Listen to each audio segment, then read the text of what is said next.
So 50 years ago, contraception wasn't really talked about. I think the women's movement that happened in the 70s and some of the 80s really brought out people vocalizing and verbalizing and talking about sex and reproductive education and what sex education is. And that was a huge evolution in our country and in our way of thinking. So in the 70s, the federal government passed Title X, which is the nation's family planning program.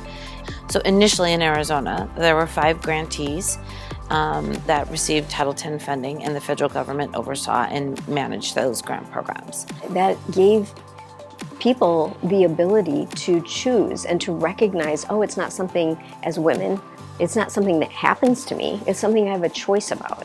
In 1983, the federal government said we'd prefer if you choose one entity to do this work so that we only are monitoring one. And so the Arizona Family Planning Council at that time applied for the grant and received the Title X funding.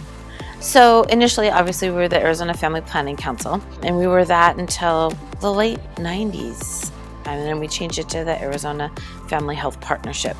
And that name change really was to allow us to possibly do more work than just family planning work. So the next name change in 2022 was really to take us to the next level. Our mission and vision didn't change, but I think what the name change did is it made us much more frontward and outward facing to the world around us. And it didn't require that it was an acronym that people had to figure out what it meant. Went through a 2-year process to find the right name, to select the right name, to find the right logo, which is a really happy, excited X. If you notice it, it's a Title X 10.